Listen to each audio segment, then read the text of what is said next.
우리 법 공부를 하다 보면은 법의 문제가 있고, 그 다음에 그 문제가 담고 있는 그 논점이 있는 거고요. 그 법적인 문제를 해결하기 위해서 룰이 형성되어 있고, 이 룰은 법률에서도 헌법이나 법률에서 법전 속에 이 룰이 담겨 있는 경우도 있고요. 많은 경우에는 그것으로 부족하다 보니까 법전 속에 있는 룰 외에도 법원이 또는 헌법재판소가 형성하는 룰들이 있죠. 이 룰은 이 문제를 해결하기 위한 하나의 판단 기준입니다. 판단 기준이고요. 그 판단 기준, 그 다음에 내가 법리라는 표현을 썼는데, 이 법리는 이 룰을 형성하는데 그 이론적 근거가 뭐냐를 설명하는 부분입니다. 이게 이제 우리가 법리라고 말할 수 있는 건데, 룰과 법리, 룰과 법리를 합쳐서 판례라고 부를 수 있을 것 같아요. 판례라는 단어가 우리 많이 듣지만 법원이 형성한 판례인데, 이 판례가 뜯어보면은 결국은 문제 해결의 기준이면서 판단의 기준인 룰이 담겨 있고, 그 룰을 논리적으로 설명하는 부분들이 함께 담겨 있습니다. 그래서 이제 이게 저는 법리라고 이야기하는 건데요. 이 룰과 법리를 묶어서 판례다라고 말할 수 있을 것 같아요. 그래서 이게 결국 우리가 이제 법 공부한다는 것은 이런 문제가 나오면, 법적인 문제가 제기가 되면은 이 문제를 풀기 위한 룰을 찾아내는 거고, 그리고 그 룰을 정확하게 이해하기 위해서 법리를 알아야 그 룰을 이해할 수가 있고요. 결국 이제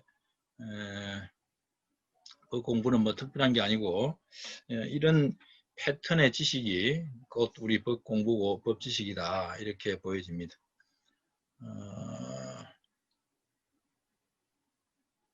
이거 이제 제가 그래서 하나 이제 예를 들어서 이제 헌법 문제 중에 하나가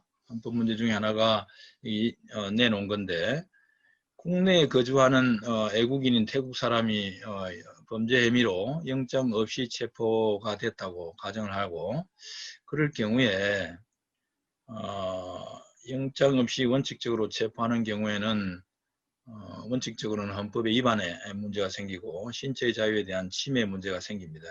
헌법 기본권 침해가 되죠. 그럴 때 그 태국인이 한국 헌법의 기본권 침해를 주장할 수 있는가, 이 문제입니다. 이야기는 한국 헌법에서 태국인에게도 한국 헌법이 인정하는, 보장하는 기본권, 여기서는 이제 신체의 자유죠. 신체의 자유를 태국인에게도 보장해 줄 수 있는가? 다른 말로 하면 태국인은 한국 헌법상의 신체 자유 침해를 주장해서 권리구제를 요청할 수 있는 건가? 법원이든 헌법재판소든 이런 권리구제 기관에다가 그런 헌법상의 기본권 침해 주장을 할 수 있는가? 라고 하는 이제 문제가 있다고 합시다. 이 논점은 결국 외국인의 기본권 주체성에 관한 논점입니다. 외국인도 기본권의 주체가 될 수 있는가? 그러니까 기본권은 헌법상의 권리를 말합니다. 기본권이란 단어는 우리 헌법전에는 어디에도 기본권이라는 용어가 없습니다. 기본적 인권이라는 용어는 있습니다. 단어는 있는데 기본권 이라는 단어는 없습니다. 헌법전에. 어디 나오느냐? 기본권 단어가 어디 나올까? 혹시 아는 사람? 기본권 단어가 헌법전에 어디 나올까요?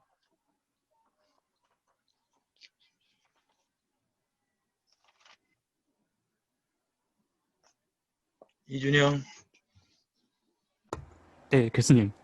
기본권 단어가 법전에 어디 나올까?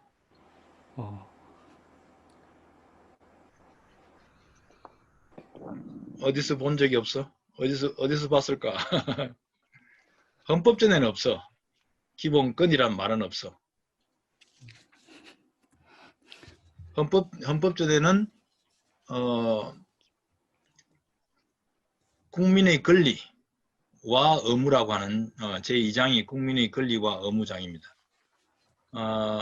지금 임미라는 이미 법전 찾는 건 알죠? 법전. 네, 부끄럽지만 모릅니다. 그래? 지금 내가 잠깐 우리 소개해 줄게요. 지금 대한민국 법전은 예를 들면 구글링 해보세요. 구글링에서 헌법 이렇게 쳐봐요. 치면은 제일 먼저 국가법령정보센터를 연결해줘. 국가법령정보센터. 그거는 많이 찾아본 것 같아요. 그래요. 요 들어가면은 네.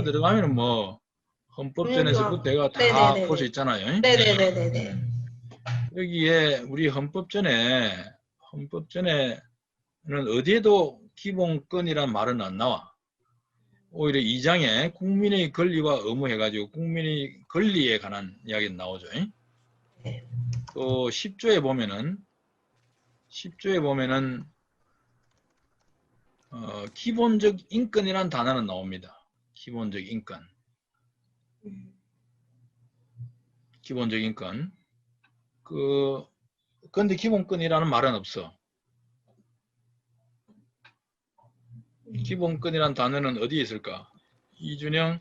예, 찾았습니다. 어디서 찾았어? 오케이. 헌법재판소법 제68조 제1항에 헌법상 그렇지. 보장된 기본권을 침해받은 자라고 나와 있습니다. 봅시다. 헌법재판소법.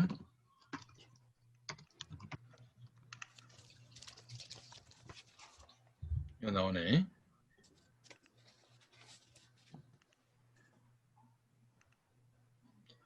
(68조) 예, 기본권이란 단어가 이거 딱 한 군데 나오나? 그건 잘 모르겠습니다. 우선 급한 대로 찾아봤습니다. 오케이. 봅시다. 여기 기본권 한번 찾아봅시다. 그래도 6개나 있네. 기본권이란 말이. 네 개 있네. 4개.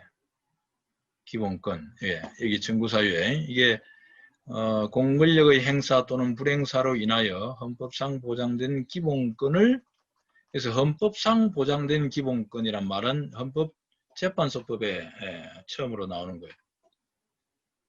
그리고 헌법상 보장된 기본권이 뭐냐? 결국은 여기에 아까 우리 본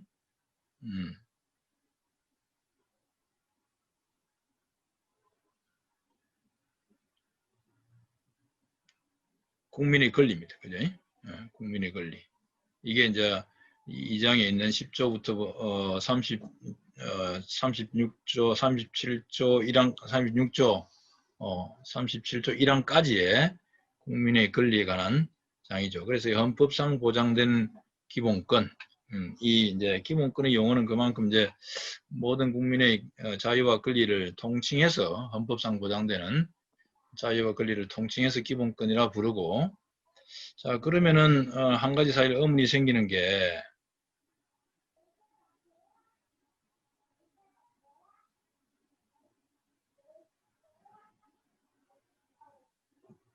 10조의 헌법조항에 10조에 모든 국민은 인간으로서의 존엄과 가치를 가지며 행복을 추구할 권리를 가진 대놓고 국가는 개인이 가지는 불가침의 기본적 인권을 확인하고 이를 보장할 의무를 진다 라고 되어 있잖아요. 이 기본적 인권이란 말하고 그러면은 지금 우리가 통상 이야기하는 기본권, 그래서 헌법재판소법에 있는 기본권하고 같은 이야기일까 다른 이야기일까?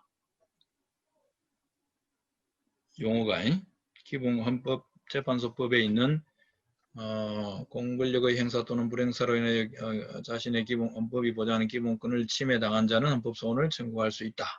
헌법재판소에 라고 할 때의 기본권 개념과 헌법 10조에 있는 이 문에 있는 국가는 개인이 가지는 불가침의 기본적 인권하고 같은 이야기일까 아닐까 하는 거예요.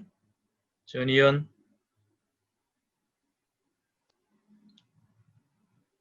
네, 어떨까?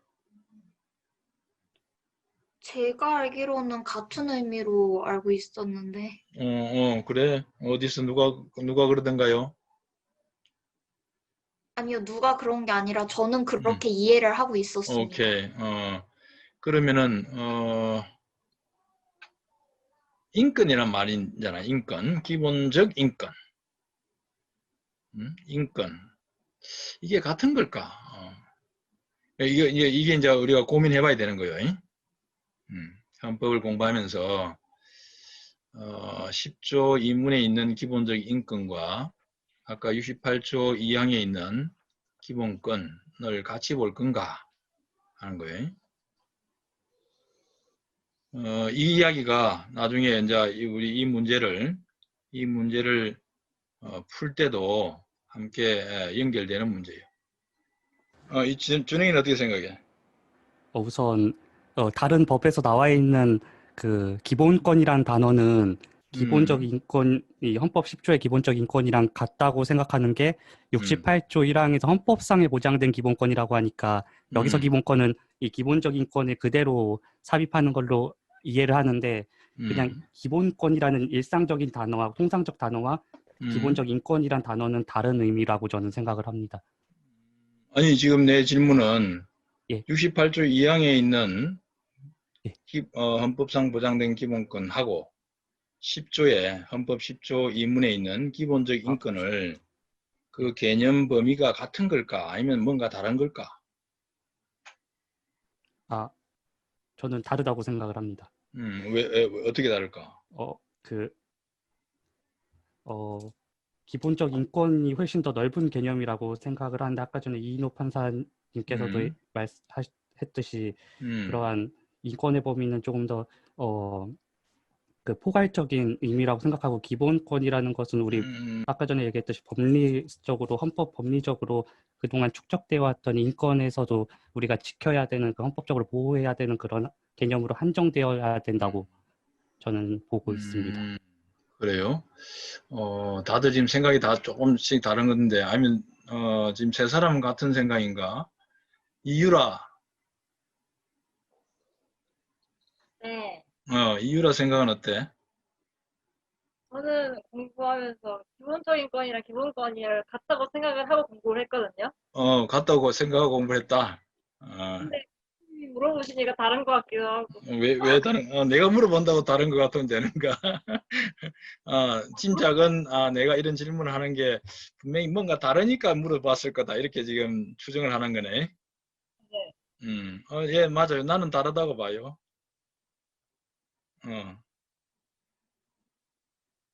다른 교수들이 어떤지 모르겠다. 그건 전혀 내가 모릅니다.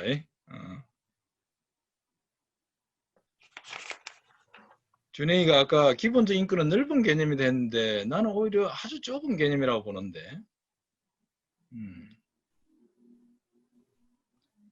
자, 나중에 이제 그 이야기를 합시다. 나중에 연결해 봅시다.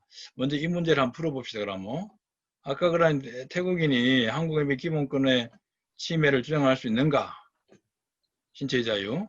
자, 헌법 규정에는 기본권의 주체를 국민으로 규정해 놨습니다. 아까 헌법에 받았이 임미라도 나중에 보면은 우리 헌법전은 아까 여기 본 것처럼 2장에 국민의 권리와 의무 장에 10조부터 쭉 내려가서 보면 이제 10조가 인간 존엄에 관한 거 행복 추구할 권리를 가진다. 법 앞에 평등하다. 평등권이죠. 12조가 이제 신체의 자유를 가진다. 이런 애 있거든요. 그 다음에 쭉 내려가서 13조가 이거는 이제 그 소급입법에 관련된 거고 14조가 거주 이전의 자유, 15조가 직업 선택의 자유, 다 자유라고 되어 있습니다. 일단 16조가 주거의 자유, 17조가 사생활의 비밀과 자유, 18조 통신의 비밀, 19조 양심의 자유, 20조 종교의 자유, 21조 언론 출판 집회 결사의 자유, 22조 학문과 예술의 자유, 23조가 재산권, 여기까지가 자유라는 개념이 있고요. 그 다음에 23조가 재산권입니다. 재산권은 자유라고는 하지 않습니다. 그 자유와 권리 할 때는 여기서 지금 여기까지 자유고 재산권을 가리키는 거예요. 그 다음에 그 외에도 자유와 권리는 이제 권리 안에는 이제 선거권, 이 정치적 기본권이죠. 공무담임권, 그 다음에 청원권, 이건 권리라고 표현합니다. 그 다음에 뭐 여기 이제 청구권적 기본권들이 쭉 있고, 그 다음에 32조로 넘어가면은 근로의 권리, 31조에는 균등한 교육을 받을 권리, 다 권리라는 표현을 써놨습니다. 자유와 권리죠. 그러니까 33조, 34조 인간다운 생활을 할 권리, 35조 환경권, 36조 혼인과 가족 생활에 관한 기본권이고요. 37조. 자, 그래서 이제 36조까지 쭉 어떠한 권리를 가진다고 열거해 놓고, 그다음에 37조에서 이제 국민의 모든 자유와 권리는 했습니다. 자유와 권리는 이렇게 돼 있죠. 자, 여기에 자유와 권리에는 앞에 쭉 36조까지 10조에서부터 36조까지 열거된 모든 자유와 권리를 가리키는 걸까? 아니면 뭐 자유만 가리키는가? 이때 권리는 그러면 사회적 기본권, 아까 청구권적 기본권, 정치적 기본권도 다 마찬가지인가? 많은 논의가 있을 수 있습니다. 통상 뭐 이 문헌을 보면은 모든 자유와 권리는 해서 이 문헌대로만 해석해 보면은 37조, 36조 앞에 있던 모든 자유와 권리를 다 가리키는 걸로 보여집니다. 그래서 이것은 이제 이러한 경우에만 국가안전보장 질서유지 공공복리를 위해서 필요한 경우에 하나여 법률로서 제한할 수 있다. 그리고 자유와 권리 본질적인 내용은 침해할 수 없다. 이렇게 되어 있는 내용입니다. 37조 2항이 그렇고요. 그 다음에 1항이 국민의 자유와 권리는 헌법에 열거되지 아니한 이유로 경시되지 아니한다. 이 말은 앞에 36조가 열거되어 있는 이 자유와 권리 외에도 이거는 헌법 제정자가 처음에 헌법을 만들 때 적어도 이것은 명시적으로 그 권리, 자유와 권리임을 하긴 했지만 그 외에도 헌법 제정자가 인식하지 못했던 자유와 권리가 또 있을 수 있으니까 그거는 이 앞에 헌법에 열거되지 않았다는 이유로 경시되어서는 안 된다라고 하는 이야기고요. 그래서 이거는 이제 그 36조까지 위에 다른 자유와 권리가 있을 수 있다. 뭐 이런 것을 암시를 해 놓은 거죠. 자, 그런데 문제는 이 자유와 권리 주체는 국민입니다. 국민. 우리 헌법은요. 우리 헌법은 그렇게 되어 있죠.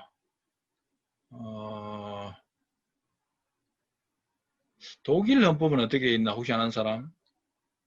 독일 헌법. 독일 연방헌법전. 어떻게 있나 아는 사람? 인간은 맨으로 네. 맨슈로 되어 있죠. 예, 맨션. 예.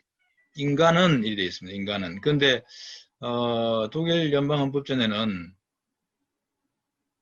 인간은 라고 되어 있지만 어떤 데는 몇 개 조항에는 독일인은 이렇게 되어 있어요. 독일인은. 미 연방헌법은 어떻게 됐을까? 미국 연방헌법전은.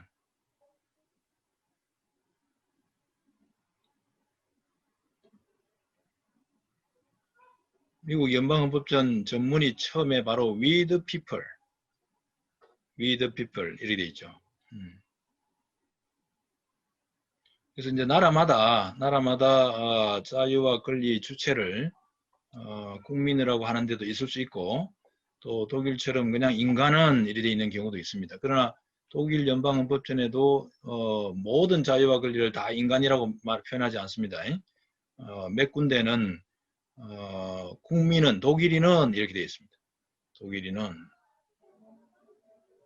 그게 이제 왜 독일 사람들은 독일인은 이렇게 했을까?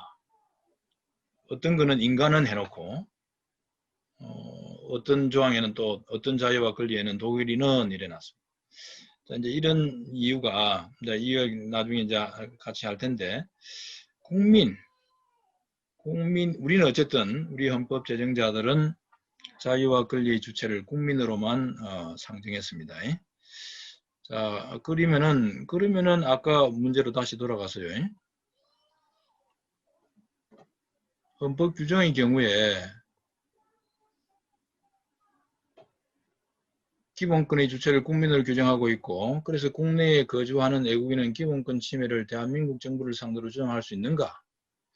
우리 헌법 문헌만 보면은 여기서 지금 문제에서 나온 태국인은 영장 없이 체포되었다 하더라도 설령 기본권 침해를 주장할 수 없죠. 기본권이 주체가 아니니까. 예, 그게 룰이라고 볼 수도 있습니다. 그런데 그 룰은 맞는 게 아니죠. 이준영? 네.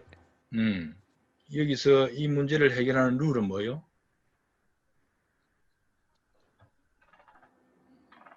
이 문제를 해결하기 위해서 헌법전만 보면은 분명히 뭐 이건 룰이 분명합니다. 분명히 나타납니다. 헌법전에는. 그런데 그렇게 지금 해결하지 않지? 예. 어떻게 해결하고 있는 거요? 제가 알기로는 이게 역사적 그 해석 방법을 통해서 이 기본권의 원천이라는 게 이제 비ll of Rights, 이제 권리장전으로부터 나온 게 근대헌법의 산물이 이제 기본권으로서 이해를 함으로써 인간으로서의 권리라는 그런 역사적 해석을 통해서 이걸 해석하는 걸로 알고 있습니다. 그래서 어떻게 해결하는 거예요?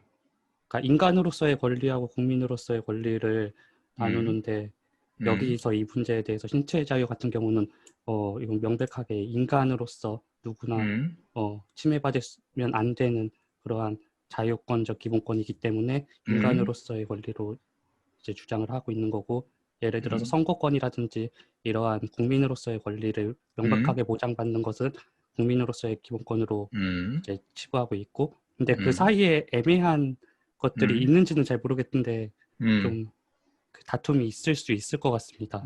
자, 그래서 그 룰은 어디서 생겨난 거예요? 그런 룰은 지금 이야기한 룰이 네. 인간의 권리에 해당하는 자유와 권리는 인간으로서의 권리에 해당하는, 그러니까 인권이겠죠. 인권. 인간이기 때문에 가지는 권리, 자유와 권리는 애국인도 자유와 권리의 주체가 될 수 있다. 이게 룰이 되는가? 우리 헌법전의 룰은 국민만이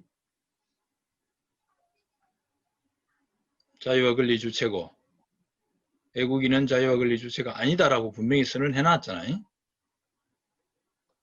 근데 지금 준영이가 말한 룰은 인간의 권리에 해당하는 자유와 권리는 애국인도 기본권의 주체가 될 수 있다.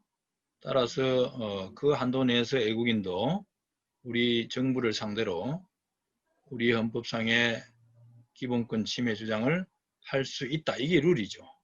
그 룰이 어디서 생겨난 거요? 어디에 있는 거요? 누가 그리 말한 거야? 교과서가 말했나?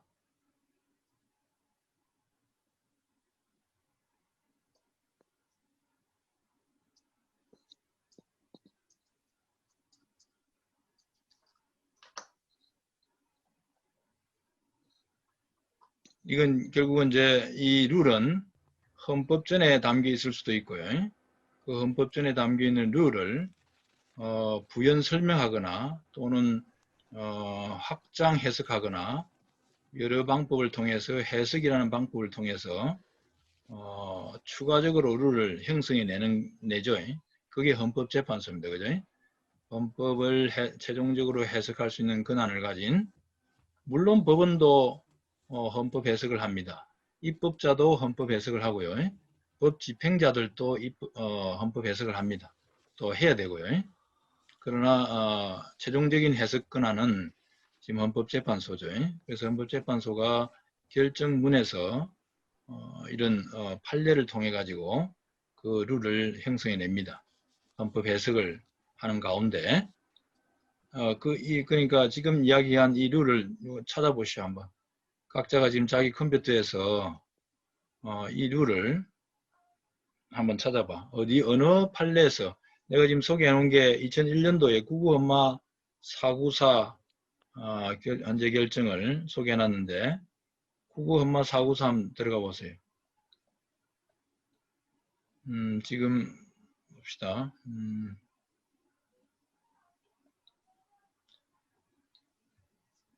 임미라는 그 지금 헌법재판소 나중에 이제 헌법재판소를 들어가면은 C 코트요. C 코트, Constitutional 코트. 네. go.kr 들어가면은 여기 이제 헌법재판소 홈페이지인데 뭐 다른 거 쭉 한번 그냥 참고 삼아 한번 보고요. 여기 판례 검색 코너가 나옵니다. 네. 판례 검색 코너. 이걸 가운데 눌러보면은 이제 여기 이제 검색어를 치면은 이게 이제 판결문 DB, 헌재 결정문 DB인데 이 결정문이 수천 개의 결정문이 지금 있고요. 수천 개가 아니라 수만 개 되죠. 그 결정문 DB입니다. 거기서 이제 검색어를 가지고 검색할 수도 있고 사건 번호를 가지고 검색할 수도 있는데 예를 들면 지금 논점이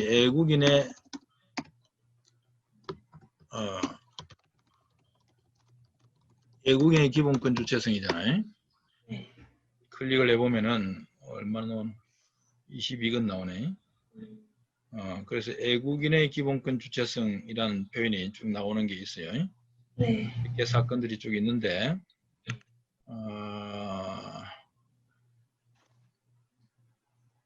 지금 내가 소개했던 건 구구헌마 494 사건이에요. 네. 99년도에 접수된 헌마 사건이고 나중에 이야기할게요. 헌법소원 사건입니다.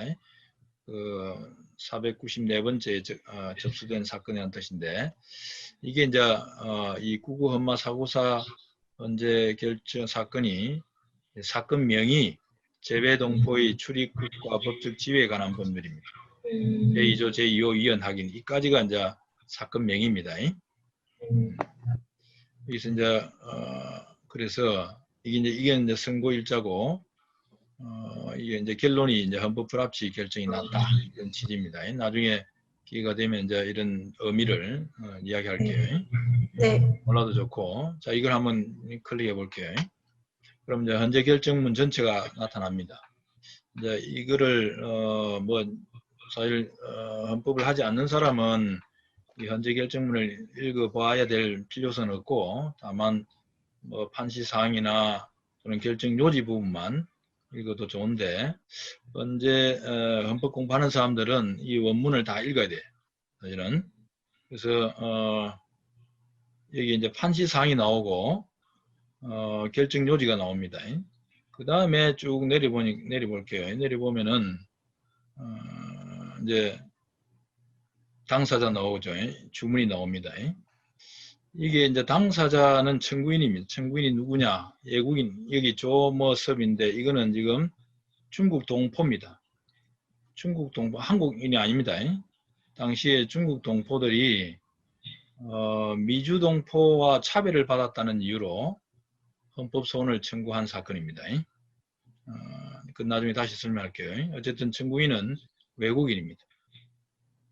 그 다음에 주문에 이렇게 주문이 나옵니다. 재외동포의 출입국과 법적 지위에 관한 법률 제 몇 조는 헌법에 합치하지 아니한다라고 하는 결론을 냅니다.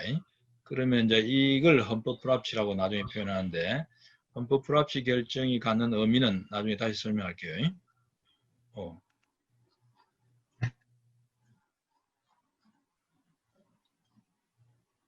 그 다음에 이들 조항은 언제까지 입법자가 개정할 때까지 계속 적용된다라고 해서 이걸 계속 적용 명령의 헌법 불합치다 이렇게 표현을 합니다.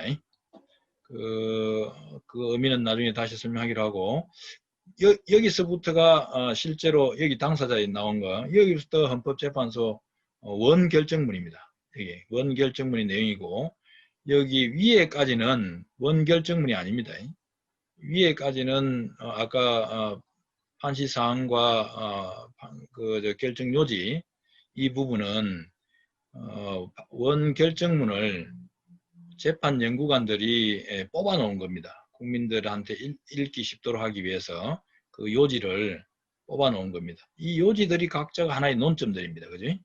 일 보면은 공포전 법률에 대한 헌법 소원이 적법한가?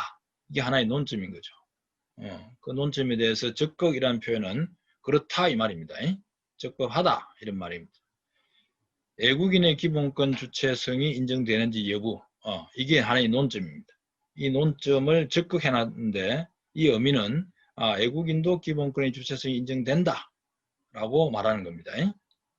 자, 이게 이제 논점을 뽑아 놓은 거고요. 그 다음에 여기에 이제 결정 요지는 각 논점별로 그 룰이나 법리를 설명해 놓은 겁니다. 애국인의 기본권 주체성이 인정되는지 여부라고 해놓고 논점에서 그 결정 요지는 애국인은 국민과 유사한 지위에 있으므로 원칙적으로 기본권 주체성이 인정된다 이렇게 표현해놨습니다. 나중에 이 문장 잘 기억을 해놔요. 애국인은 국민과 유사한 지위에 있으므로 원칙적으로 기본권 주체성이 인정된다. 나는 이거 읽으면서 이 말이 이상하다 생각이 들었는데 혹시 이상하다고 생각이 되는 사람? 이준영?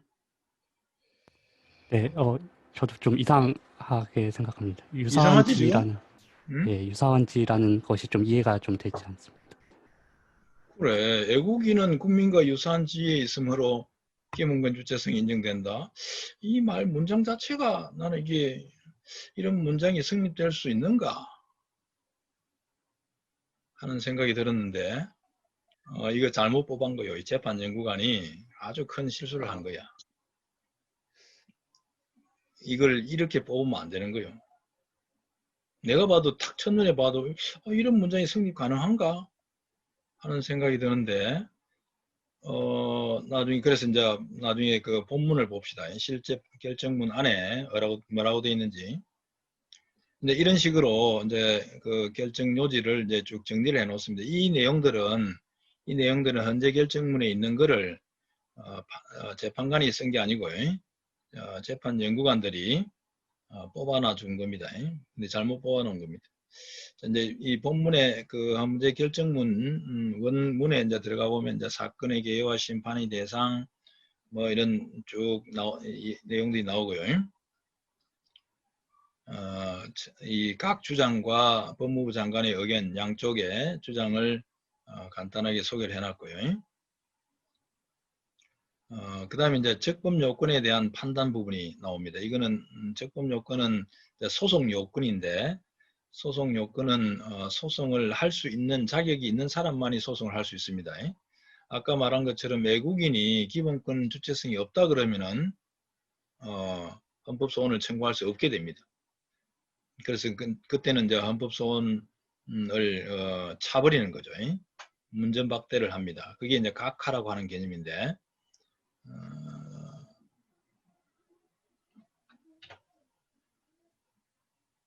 임미라 네. 혹시 통역하면서 각하, 기각 이런 이야기 들어봤어요? 네, 기각은 공부할 땐 들어갔는데 실제로 재판할 때는 그래요. 그런 말은 안 쓸 겁니다. 재판할 때는 그 안에서는 그런 표현을 쓸 계제가 안 네. 되니까. 네네네. 지금 이제 이게 소송 여기 말한 적법 요건을 충족하지 못하는 경우에는 아예 본안 판단을 하지 않습니다. 기본권 침해가 있냐 없냐를 판단 안 하고 이 적법 요건이란 말은 다른 말로 하면 소송 요건인데 이 헌법 소원을 청구할 수 있는 자격이 있는 사람을 있는지를 골라내는 작업입니다. 기본적으로. 그래서 뭐 나중에 이제 조금 더 혹시 기회가 되면 자세히 이야기하겠지만 자, 애국인의 기본권 주체성에 관한 논점이 나와 있죠. 이 점은 이 부분은 헌법재판소 지금 판단하는 부분입니다. 자, 우리 헌법재판소는 해놓고 헌법재판소 68조 1항 소정의 헌법소원은 기본권을 침해받은 자만이 청구할 수 있다. 아까 그 조항 읽었잖아요. 공권력의 행사 또는 불행사로 인하여 헌법상 보장된 기본권을 침해받은 자는 헌법재판소에 헌법소원을 청구할 수 있다. 라는 이게 이제 헌법재판소 68조 1항 조항입니다. 그러니까 기본권을 침해받은 자만이 청구할 수 있고 여기서 기본권을 침해받은 자만이 헌법소원을 청구할 수 있다는 것은 곧 기본권의 주체라야만 이 말이죠. 기본권의 주체라야 아이고 왜 이러나?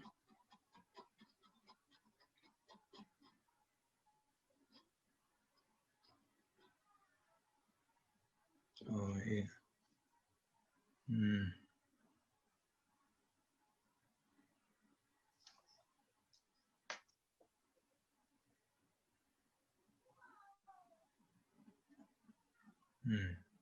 기본권의 주체라야만 헌법소원을 청구할 수 있고 기본권의 주체가 아닌 자는 헌법소원을 청구할 수 없다고 한 다음 국민 또는 국민과 유사한 지위에 있는 외국인은 기본권의 주체가 될 수 있다 판시하여 라고 하면서 이제 94년도에 이게 이제 2001년도 거니까 2001년도 선고된 사건이니까 6년 전에 7년 전에 선고된 사건을 원용하는 거죠. 원용. 이때 이제 우리가 원용한다 그럽니다. 선례를 원용한다. 앞선 판례를 인용한다 이 말이죠. 그러니까 하나의 자신의 판단의 어소리티를 선례로서 이제 찾아간 겁니다. 그래서 94년도에 선고된 93 헌마 120 사건을 소개를 합니다. 93 헌마 120 사건에서 이런 판시를 했다라고 지금 말하는 겁니다. 자, 먼저 이것만 먼저 봅시다. 그러면 93 헌마 120에서 국민 또는 국민과 유사한 지위에 있는 외국인은 기본권의 주체가 될 수 있다 라고 말했다는 겁니다. 판시했다는 겁니다. 이걸 이제 우리가 판시했다 이렇게 말합니다. 법원이 또는 헌법재판소가 어떤 판단, 그러니까 룰을 적시할 때, 룰을 표현해낼 때 이 표현을 판시라고 표현합니다. 판례로 나타냈다 이런 뜻입니다. 판시라는 게. 그래서 국민 또는 국민과 유사한 지위에 있는 외국인은 기본권의 주체가 될 수 있다. 이게 하나의 룰입니다. 이게 지금 룰입니다. 아까 우리가 결정 요지에서 본 게 뭐였지? 결정 요지에서 외국인은 국민과 유사한 지위에 있으므로 기본권의 주체가 될 수 있다. 이렇게 룰을 뽑아놨는데 원래 본문에 있는 룰은 그게 아닙니다. 국민 또는 국민과 유사한 지위에 있는 외국인은 기본권의 주체가 될 수 있다. 라고 하는 룰입니다. 다르죠? 전희연?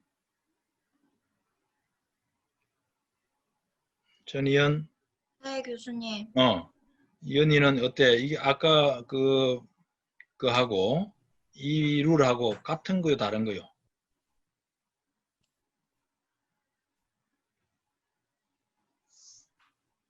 어떤 룰 말씀하신 거죠? 지금 내 이야기를 따라오고 있는가? 제가 지금 잠깐 에어컨 틀러 간 사이에 좀 놓쳐가지고. 에어컨, 자, 봅시다.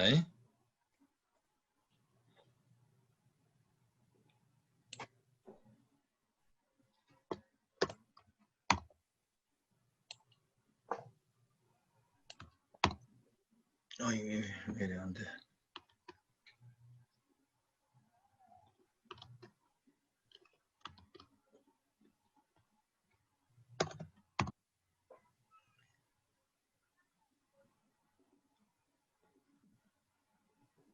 이 룰하고 지금 이게 이제 본문에 있는 룰이고 앞에 우리가 현재 재판 연구관들이 뽑아놓은 이 룰입니다.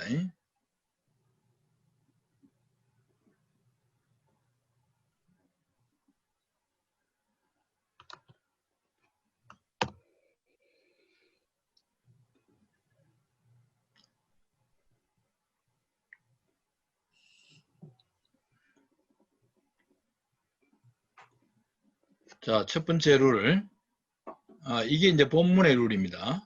헌재 결정문에 있는 룰이고 이게 현재 연구관이 뽑아놓은 룰입니다.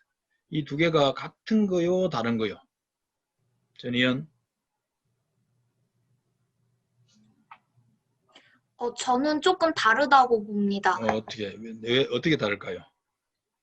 밑에 있는 거는 음, 이게 사소한 차이인지 모르겠는데 될 수 있다랑 원칙적으로 인정된다랑은 다른 뜻이라고 생각이 듭니다. 아니, 모두가 다 애국인이 기본권 주체성이 인정되는가에 관한 지금 이제 이야기요.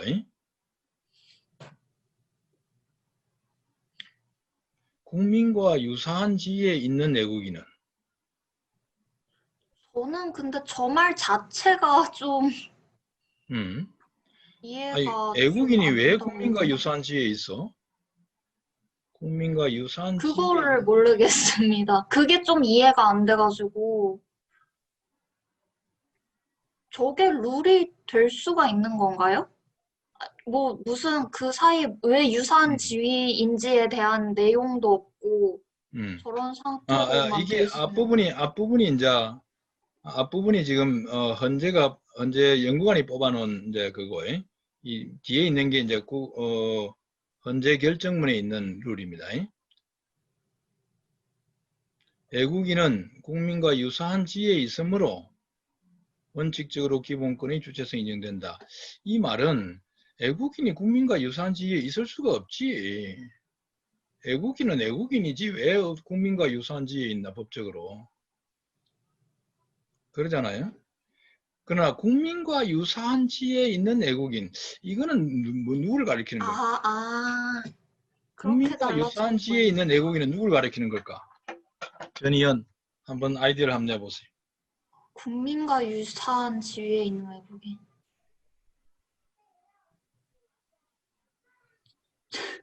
재외동포 그렇지. 말고는 그렇지.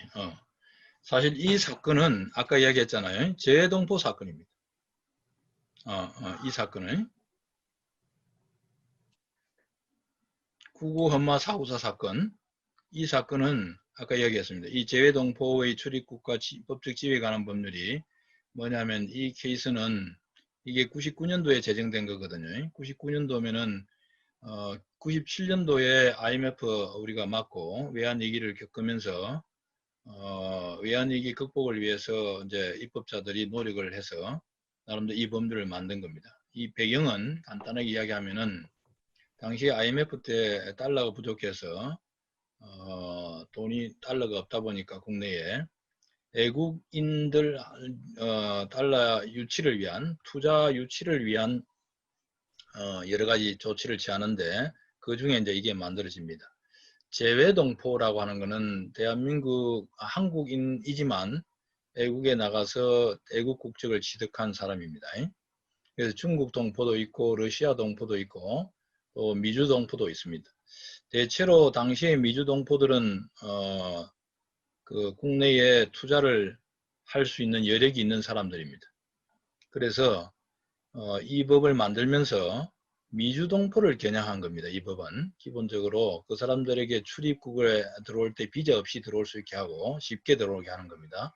재외동포라는 게 확인만 되면은 그 다음에 들어와서 경제적인 투자 활동이나 이런 걸 쉽게 할 수 있도록 혜택을 주기 위한 겁니다. 보통 외국인에게 그런 혜택을 안 주죠. 외국인이 함부로 들어올 수 없죠. 비자가 있어야 들어오고 경제활동을 쉽게 할 수 없습니다. 그런데 이 재외동포 중에서도 미주동포들에게 투자 여력이 있는 미주동포들에게 이런 혜택을 준 겁니다. 그런데 당시에 중국 동포들은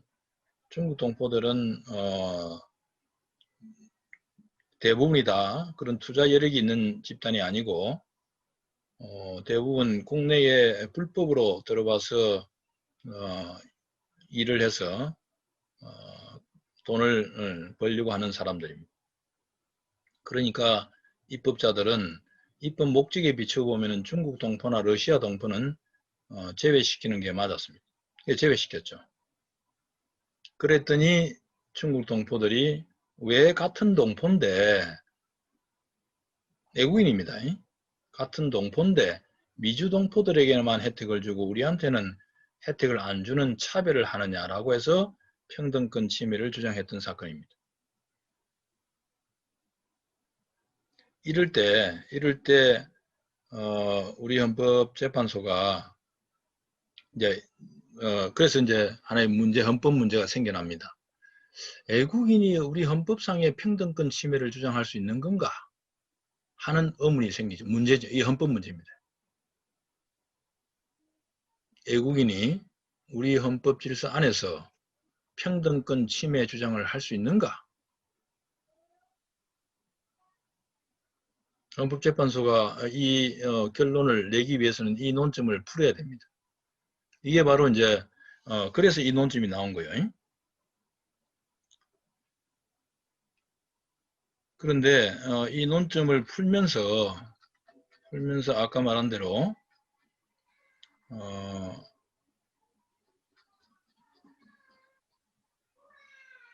이게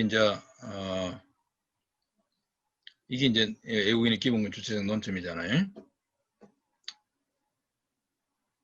앞선 선례를 원용했습니다. 국민과 유사한 지위에 있는 애국인은 기본권의 주체가 될 수 있다고 판시한 적이 있다. 원칙적으로 애국인의 기본권 주체성을 인정하였다. 청구인들이 침해되었다고 주장하는 인간의 존엄과 가치 행복추구권은 지금 헌법 당시에 청구인들이 인간의 존엄과 가치, 행복추구권이 침해당했다라고 주장을 했습니다. 내가 출입국에 있어서의 혜택을 차별적으로 받고 있는 거, 못 맞는 거, 또 국내에서 직업 활동을 자유롭게 할 수 없게 된 거, 차별이죠. 이게 인간의 존엄과 가치, 행복추구권 침해다라고 일단 주장을 했고요. 헌법재판소는 그것이 그 당부를 따지지도 않고 청구인들이 주장하는 것이 그러면 인간의 존엄과 가치와 행복추구권 침해라고 주장하니까 이 권리들은 대체로란 말은 왜 썼는지 몰라. 인간의 권리로서 애국인도 주체가 될 수 있다고 보아야 한다. 이랬습니다. 여기서 형성된 룰은 인간의 권리인 경우에는 애국인도 기본 그 권리의 주체가 될 수 있다. 라고 하는 것이 이제 하나의 룰이 나오는 거죠. 그 다음에 평등권도 주장을 합니다. 이거는 전형적으로 평등권 침해 문제잖아요. 평등권도 인간의 권리로서 참정권 등에 대한 성질상의 제한 및 상호주의에 따른 제한이 있을 뿐 인간의 권리이다. 이런 이야기입니다.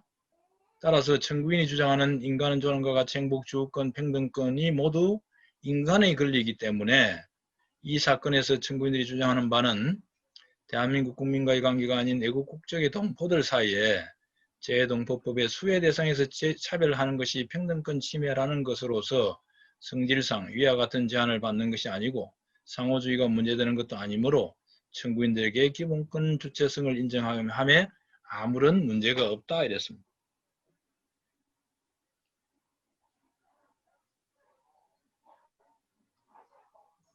자, 이게 지금 이 사건에서의 법리를 설명한 겁니다. 이 논점에 관해서 애국인도 기본권의 주체가 될 수 있는가에 관해서요. 우리는 어쨌든 그러고 이거 한번 볼까요? 자, 그럼 지금 원용하고 있는 선례 한번 봅시다. 선례를 이 93 헌마 120 이 무슨 사건인가 대체? 93 헌마 120 사건은 이 불기소 처분 취소 사건인데 국회 노동위원회의 헌법소원 청구 적격을 부인한 사례입니다. 그러니까 청구인이 누군가? 국회 노동위원회예요. 청구인의. 애국인이 아닙니다. 지금. 애국인에 관한 이슈가 아니야. 국회 노동위원회가 당시에 이제 여기에 이제 뭐 절차 내용들이 있긴 한데요. 이거 보세요. 청구인이 누군? 청구인 표시가 없나 왜?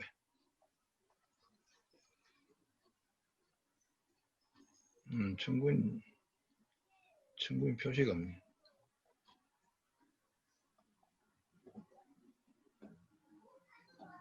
이게 이제 뭐 여러 사건은 생략하고 어쨌든 청구인이 국회 노동위원회입니다. 노동위원회가 고발을 했는데 불기소한 거예요. 그러니까 그 불기소 처분을 다투는 헌법소원을 청구한 거예요. 당연히 각하되죠. 이게 각하됐습니다. 각하된 이유는 이건 뭐예요? 그 이유는 국회 노동위원회는 헌법 소원을 청구할 수 있는 자격이 없는 거지. 기본권 침해를 주장하는 자만이 헌법 소원을 청구할 수 있는데 국회 노동위원회는 국민이 아니잖아. 국가기관이 기본권 침해를 주장할 수 없죠. 그래서 이제 여기 있는 것처럼 국가나 국가기관 또는 국가조직의 일부나 공법인은 기본권의 수범자, 기본권 보장 의무를 지는 수범자다. 그것뿐이지 기본권의 주체가 아니다는 겁니다. 기본권 주체로서 그 소지자가 아니다. 기본권의 수범자다. 수범자란 말은 수범자라는 것은 규범을 받는 자를 말합니다. 여기서 말하는 기본권의 수범자라는 의미는 헌법상의 기본권 조항들은 국가기관을 상대로 해서 함부로 침해하지 마라. 국가기관들은 이 헌법이 보장하는 기본권을 존중하고 보장해야 된다라고 하는 의무를 지는 집니다. 모든 국가기관은 이게 기본권의 효력입니다. 기본권의 효력. 국가기관이 기본권을 보장해야 될 의무를 지는 거예요. 그 말을 기본권의 수범자라는 말로 지금 표현한 겁니다. 기본권이라고 하는 규범을, 기본권의 의무 규범을 받는 자다 이 말입니다. 수범자, 받을 숫자입니다. 규범을 받는 자 또는 수규자라고도 표현하는데 뭐 수범자라고 하는 표현이 좀 더 일반적인 것 같긴 한데요.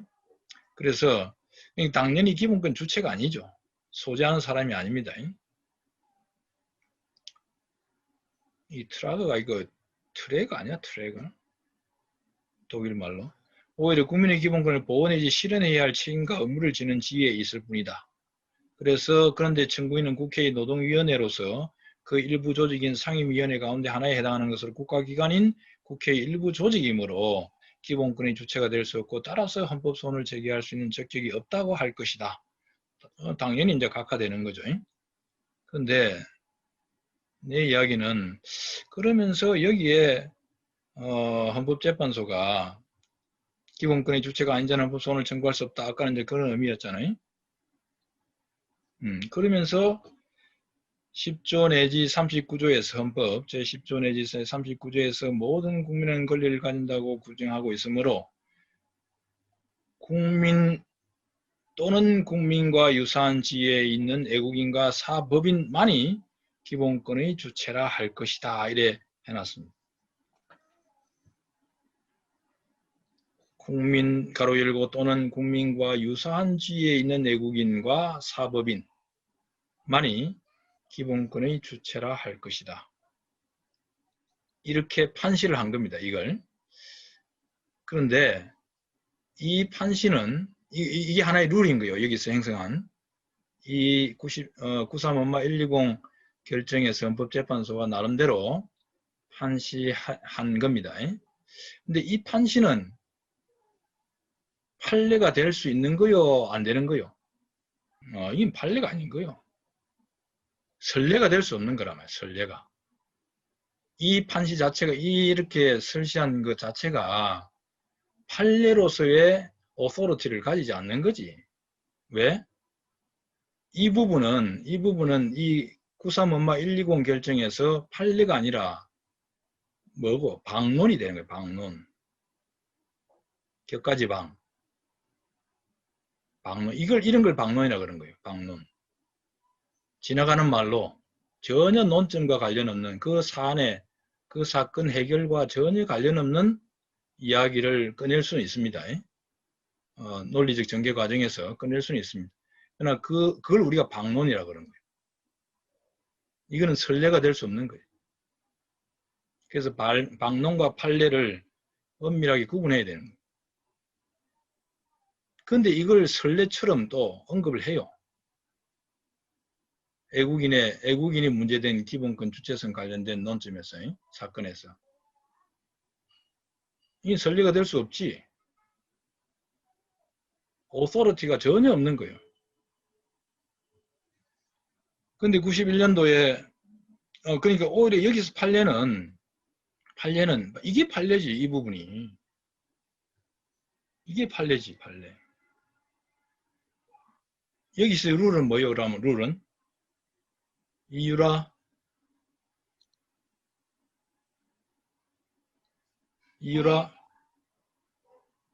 이 사건의 논점은 그러니까 헌법 문제는 뭐냐면은 국회 노동위원회가 헌법 소원을 청구할 수 있는 자격, 즉 기본권의 주체인가 아닌가 하는 게 헌법 문제예요. 그렇지? 그 헌법 문제를 해결하기 위해서 헌법재판소가 제시한 판례가 뭘까? 룰이 뭘까?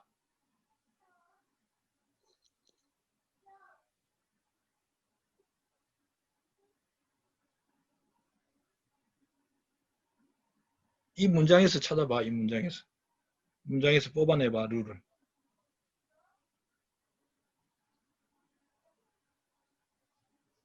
국회 노동위원회가 헌법 소원을 청구할 수 있는 자격이 되는가? 즉 기본권의 주체로서 그런 헌법적 지위를 가질 수 있는가? 라는 문제를 해결하기 위해서 헌법재판소가 제시한 또는 형성한 룰이 있어요. 그 룰이 뭐요? 유라가 한번 표현해봐.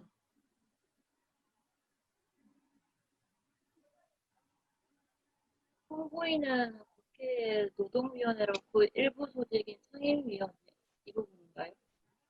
그 지금 내가 이 부분 표시했잖아. 지금 전체 이 문장 전체 이 부분이 하나의 판례를 형성하는 부분이요. 앞부분 뭐 이런 언급들은 전혀 판례하고 무관한 거예요. 이 논점을 해결하는데 아무 도움이 안 되는 것들이에요.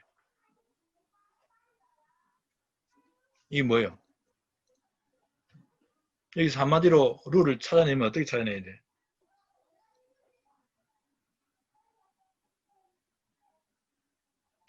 국가기관은 기본권의 주체가 될 수 없다. 간단하게 말하면 그게 룰이지. 국가기관은 기본권의 수범자이지 주체가 아니다. 이게 룰인 거예요.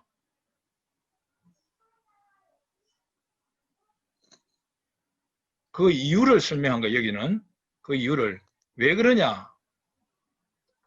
오히려 국민의 기본권을 보호 내지 실현해야 될 책임과 의무를 지고 있는 지위에 있을 뿐이다. 국가기관은.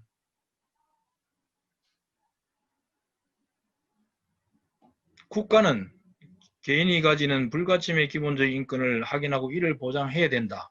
10조 2문에 있잖아요. 그게 국가기관이란 말이에요.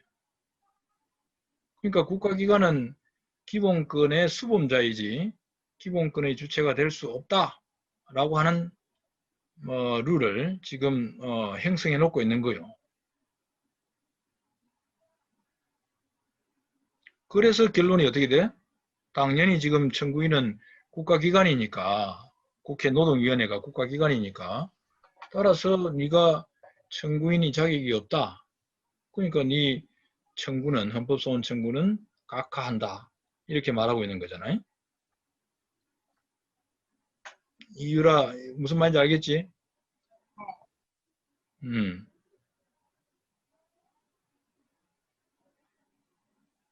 임미라 이해했나 이거? 네, 따라가고 있습니다. 오케이. 어려운 거 아니야? 어려운 거 아니라고 난 봐. 지금 네. 그냥 뭐가 지금 판례인지 방론이란 단어는 격가지방이야. 격가지방. 방론 지금 내가 그걸 쓸 수가 없네. 격가지방입니다. 여기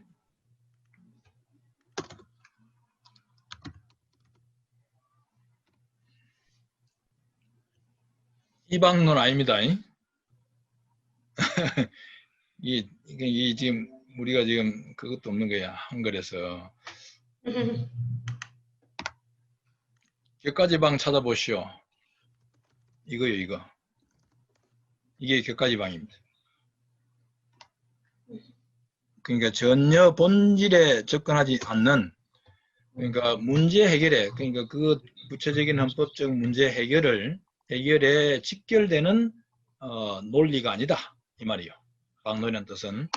그래서 방론 대 판례 이렇게 우리가 구분합니다. 방론 대 판례. 판례는 결론에 이르는 그래서 그 문제를 해결하는 결론에 이르는 그 논리적 과정을 담고 논리적 이유를 설명한 부분이 판례입니다. 그래서 내가 룰과 그 판례 안에는 룰과 법리가 담겨 있는 거예요. 그 문제를 해결하기 위한 룰이 있고 그 룰이 왜 이런 룰이 나왔는가를 나름대로 설명하는 부분이 나옵니다. 그게 법리입니다.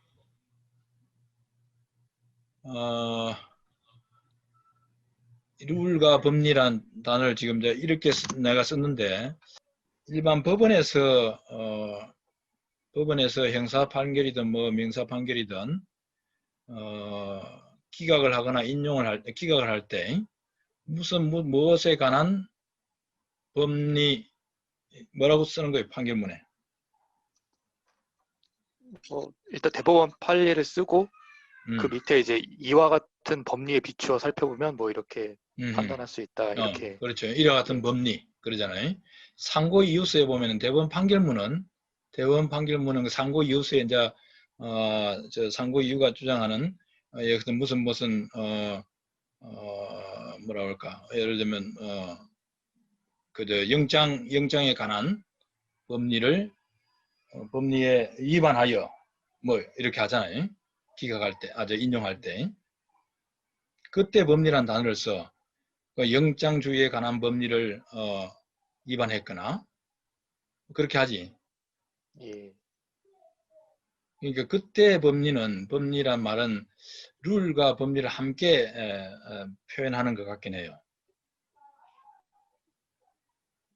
어쨌든 지금 우리가 판례 안에 문제 해결을 위한 주문에 이르는 그 논리적 이유를 설명하는 건데 뜯어보면은 거기에는 룰과 법리가 함께 담겨 있는 부분이 바로 판례다. 이렇게 이해를 해야 되고요. 주문은 판례가 아닙니다. 주문은 그 사건의 결론인 거고 주문은 판례가 되지 않습니다. 판례라는 말은 이처럼 이제 그 결론에 이르는 룰과 이유를 설명하는 부분이 판례가 되는 거예요. 그래서 지금 아까 우리 이 사건은 93원마 120 사건에서의 판례 부분은 바로 이겁니다. 이게. 기본권의 주체가 될 수 없다까지가 판례입니다. 따라서 헌법소원을 제기할 수 있는 적격이 없다. 이야기는 결론이죠. 그러니까 특정 청구인이 헌법소원을 제기할 수 있는 적격이 있다 없다 하는 것은 판례를 형성하지 못한 판례가 아닙니다. 이 부분까지가 판례입니다. 이 결론을 끌어내기 위한 논거죠. 논거 부분이죠. 이 안에 룰이 담겨 있는 거. 아까 말한 대로 이 룰은 한마디로 말하면은 국가기관은 기본권의 주체가 될 수 없다. 이게 룰입니다.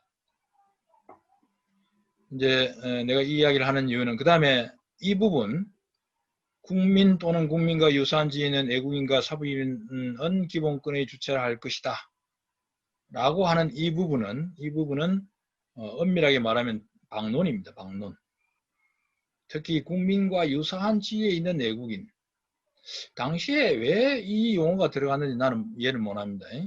왜 국민과 유사한 지위에 있는 애국인을 누구를 상정해서 이 표현을 썼는지는 좀 애매한데 어쨌든 국민과 유사한 지위에 있는 애국인은 기본권의 주체가 된다 라고 하는 언급이 있지만 이거는 판례가 아닙니다. 이 사건의 판례가 될 수가 없습니다.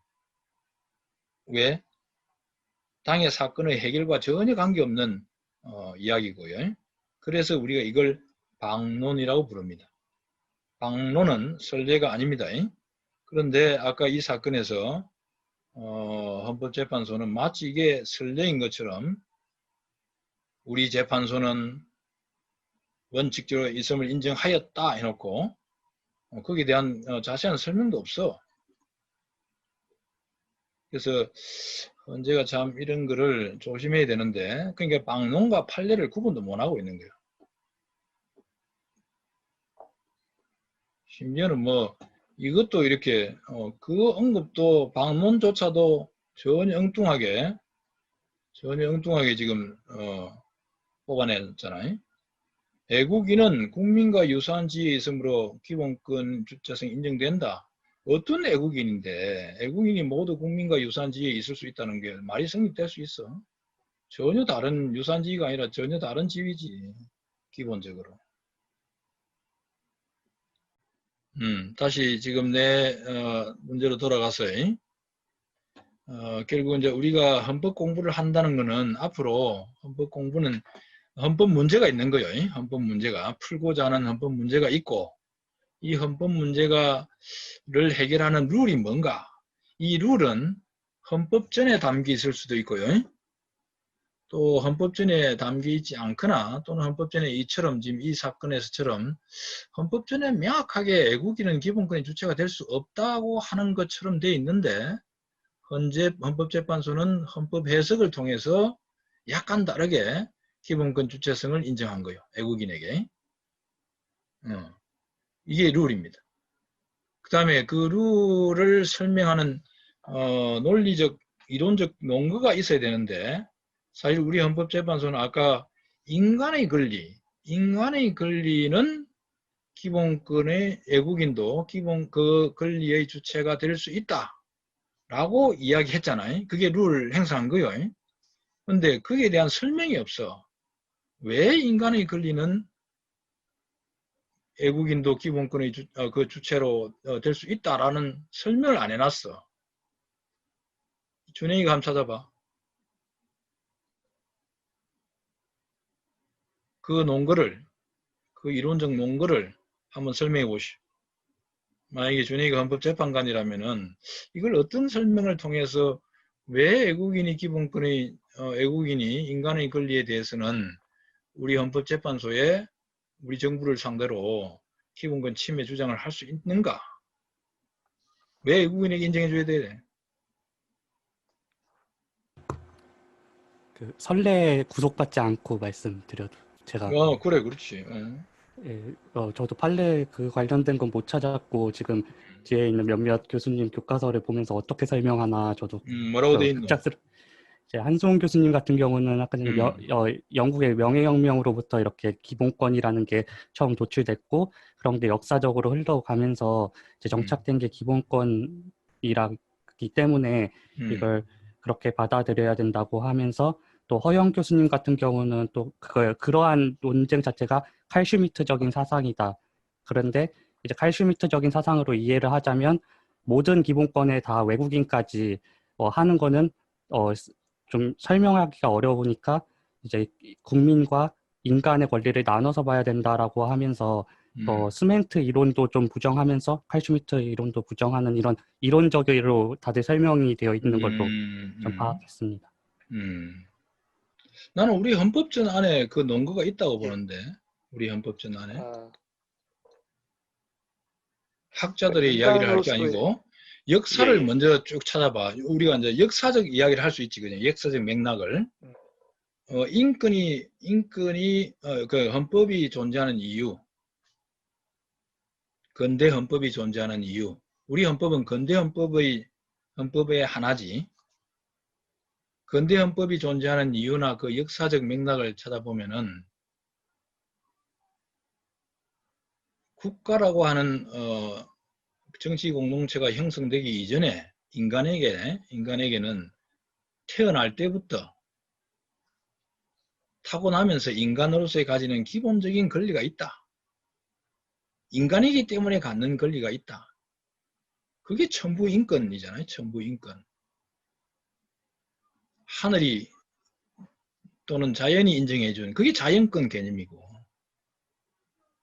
그러니까 기본권의 역사에 비추어 보면은 인간의 권리지 국민의 권리는 아니었던 거예요.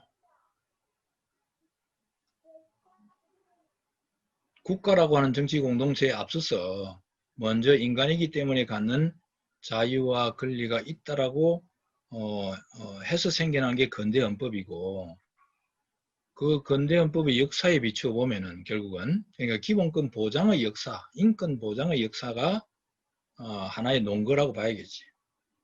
근데 우리 헌법은 이미 그 인권 보장의 역사를 담아놨어. 우리 헌법전에. 그게 바로 10조 2문이다 말 10조 2문. 10조다, 10조. 그게 모든 기본권 조항의 그 목표 조항이라고 하는 10조. 모든 국민은 인간으로서의 존엄과 가치를 가진다. 인간으로서 행복을 추구할 권리를 가진다. 국가는 이 부분인데, 이 문인데, 국가는 개인이 가지는 불가침의 기본적 인권을 확인하고 이를 보장할 의무를 진다. 이게 전부 인권설이잖아. 국가 이전에 국가에 의해서 이 기본적 인권이라고 하는 것은 국가에 의해서 비로소 주어진 게 아니다. 국가는 단지 그것을 확인할 뿐이다. 확인하고 이를 보장할 의무를 진 뿐이지 국가에 의해서 비로소 개인의 기본적 인권이 보장되어지는 게 아니다. 그래서 개인이 가지는 불가침의 기본적 인권. 여기는 국민이 이런 말이 없잖아. 개인이에요, 개인. 우리 헌법전이 바로 이 인권 보장의 역사를 이 조항 하나에 담고 있는 거요. 이게 논거지, 논거. 왜 애국인도 인간이기 때문에 우리 헌법은 인간으로서의 기본적인 인권, 불가침, 그래서 불가침, 불가양해, 침해할 수 없는 인간으로서의 기본적 인권이라는 게 존재한다. 그러면 그게 애국인이든 국민이든 인권이기 때문에 이게 논거 아닐까? 나는 그리 써야 된다고 보는데. 문제는 그러면은 또 하나 이제 이어지는 쟁점이 그러면은 여기에 기본적 인권은 애국인도 주체가 될 수 있다 그러면은 우리 헌법상의 모든 자유와 권리가 다 기본적 인권에 해당된다. 해당될까?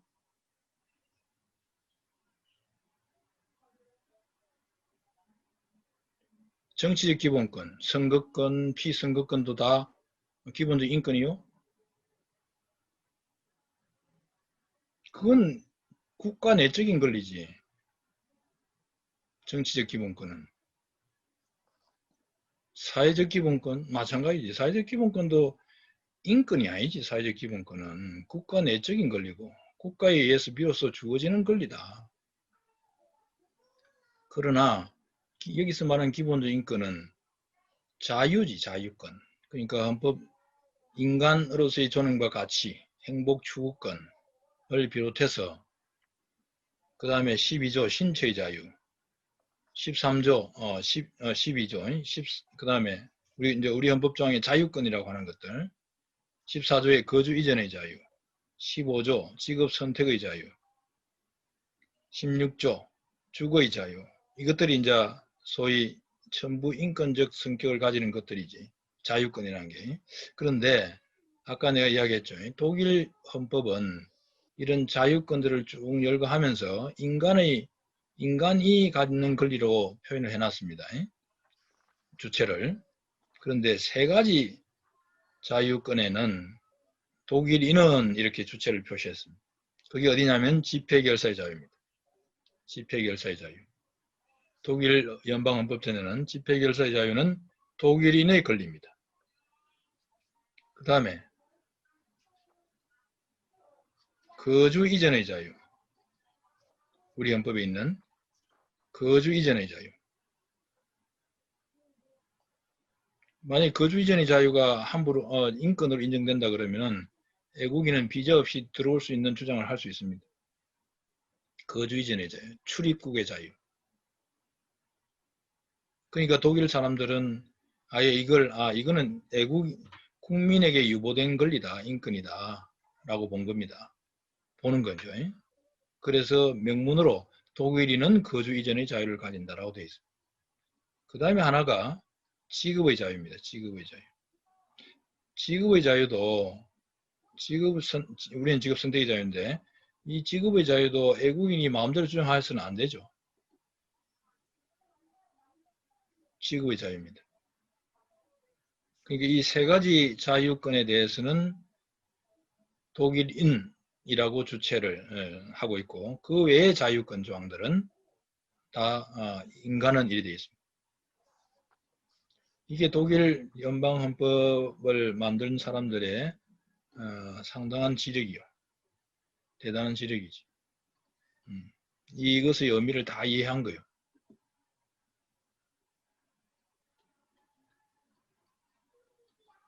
그래서 우리도 이제 우리 그 한수원 교수님도 이제 독일의 예를 따라서 자유권 중에서도 이 세 가지 이 자유에 대해서는 이거는 국민에게 유보된 자유로 인정해야 된다.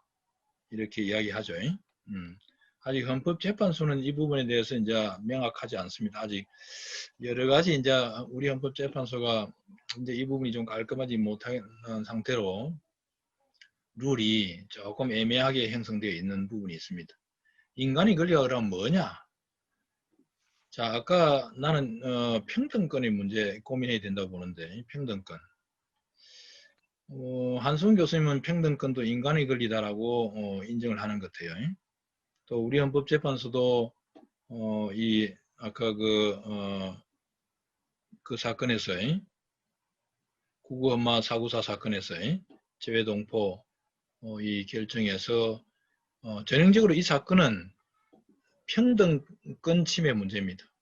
그러니까 차별을 받았다고 주장하는 거니까 재외동포에 비해서 차별을 받았다고 주장하는 거니까 평등권 침해 문제인데 평등권이 인간의 권리냐? 평등권은 그 자체로 인간의 권리다 아니다라고 단정할 수 없습니다. 내가 보기엔 그래. 평등권은 차별을 받고 있는 그 권리에 따라서 갑니다. 만약에 신체의 자유 또는 종교의 자유, 양심의 자유와 같은 인간의 권리에 해당되는 것을 차별받았다 라고 하면은 마찬가지로 평등권 침해 주장할 수 있다고 봅니다. 그런데 사회적 기본권을 인간다운 생활을 할 권리를 차별받았다는 이유로 평등권 침해를 주장할 수 있는가? 그래서 이게 애국인이 평등권도 인권이라고 했지 않냐? 따라서 사회적 기본권에 대한 보장에 있어서의 차별이다. 헌법소원 청구할 수 있는가? 이준영? 네. 지금 문제 내가 지금 던진 문제가 뭔지 알겠지? 예. 준영이 답은 뭐요? 차별이라고 저는 사회적 기본권이라는 그 본질상 차별이라고 볼 수 없다는 게 제 생각입니다. 그래요. 그러니까 내 이야기는 사회적 기본권은 분명히 그 인권이 아니니까 예. 애국인이 주장할 수 있는 권리가라고 볼 수 없죠. 그거는 뭐 누구나 다 인정하잖아요. 따라서 그 권리 침해를 차별적으로 침해를 받았다는 이유로 평등권. 그러면 차별을 주장하면서 평등권 침해를 주장했을 때 그 애국인의 주장에 대해서 기본권 주체성을 인정할 건가?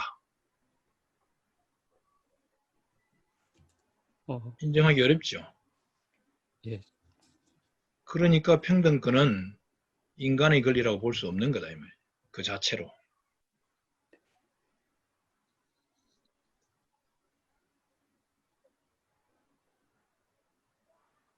그러니까 내 이야기는 이 사건에서 구구 엄마 사구사 사건에서 헌재가 지금 차별을 받았다고 하는 그 권리가 뭔가 하는 것을 확인해야 되는데 그걸 확인하지 않고 거저 청구인이 뭐라고 주장했냐면 인간 존엄에 반하고 인간의 존엄과 가치에 반하고 행복 추구권을 침해했다.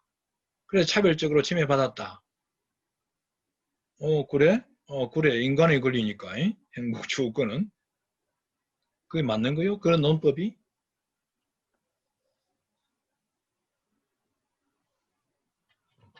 그 논법이 맞는 걸까? 나는 그걸 전제를 하고 이제 받아들였는데 논리적 설명을 들어보면 이해가 안 돼. 이런 식의 접근 방법으로 받아들여서는 안 된다 이거지. 오히려 중국 동포고 또 미주 동포와의 차별 문제니까 그러면 동포는 비록 우리나라 국민은 아니지만 여기 이야기했잖아. 국민과 유사한 지위에 있는 어떤 집단이 있을 수 있다, 애국인이. 그게 난 재외동포라고 봐요. 그렇기 때문에 이 재외동포들은 우리 헌법 질서에서 좀 더 색다르게 애국인이지만 특수한 영역에서는 기본권과 관련해서는 우리가 특별히 취급할 수 있다. 그래서 같은 동포끼리 차별받아서는 안 된다 라고 하는 헌법적 보장이 특별하게 있을 수 있다라고 그렇게 논리를 전개하면 어땠을까. 아예 정면으로 대놓고. 그래서 중국 동포는 애국인을 하더라도 우리 헌법 질서 안에서 평등권 애국 동포, 그러니까 다른 해외 동포와의 관계에서만 말하는 거예요. 그러면서 평등권 침해 주장을 할 수 있는 주체가 될 수 있다. 이렇게 정면으로 접근했었으면은 차라리 나는 논리적으로 더 깔끔하지 않았을까 하는 생각이에요. 그 다음에 마지막으로 하나 지금 처음 내가 질문했던 거예요.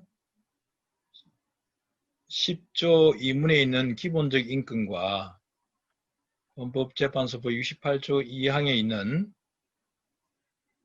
헌법상 보장된 기본권이 그 개념 범주가 같은 거냐 다른 거냐 어떻게 봐야 될까? 이준영. 네, 어때? 다르게 봐야 된다고 생각을 합니다. 아까 내 설명을 따라왔으면은 왜 다르게 봐야 되는지를 이해할 수 있겠죠. 예, 교수님 설명을 듣고 나니까 이 모든 기본권이 다 똑같이 인권적인 내용을 다루는 게 아니라 예를 들어서 아까 전에 선거권이나 선거권이라든지 뭐 참정권 이런 기본권들 같은 경우는 생리적인 역사를 따라온 인권이 아니라 일반적인 신체 자유 이런 파운데이션 라이츠랑은 엄연히 다른 기본권이므로 기본적 인권이 조금 더 작은 개념이고 그 기본권이라는 게 큰 개념이라는 걸 좀 이해했습니다. 그렇지. 이제 우리 헌법에만 독특하게 청구권적 기본권이나 사회적 기본권이 담겨 있고 독일 헌법에도 없고 독일 헌법에는 자유권 중심으로 되어 있고요. 알다시피. 그 다음에 미국 헌법전도 마찬가지입니다. 다른 나라 헌법전도 일본 헌법전도 비슷하고 다른 나라의 헌법전이 대부분 비슷한 게 자유민주국가의 헌법전이니 주로 자유권 중심으로 되어 있죠. 생명, 자유, 재산. 생명, 자유, 재산. 이 세 가지 이 기본권을 중심으로 되어 있고 그 자유 안에는 이제 아까 말한 정신적 자유권에 관한 거, 그 다음에 이제 그런 것들, 프라이버시, 뭐 언론 출판의 자유, 양심의 자유, 종교의 자유, 학문의 자유 뭐 등등 이런 자유권 중심으로 되어 있죠. 거주 이전의 자유나 경제적 자유도 일부 이제 당연히 들어가 있긴 합니다만은 물론 국가마다 이제 헌법의 내용이 조금씩 다르지만 기본적으로 이제 자유권 중심으로 되어 있고요. 다만 우리 헌법에 이제 사회적 기본권이 쭉 열거되어 있고 그 다음에 청구권적 기본권들이 전혀 기본권 같지 않은 기본권들이 들어가 있습니다.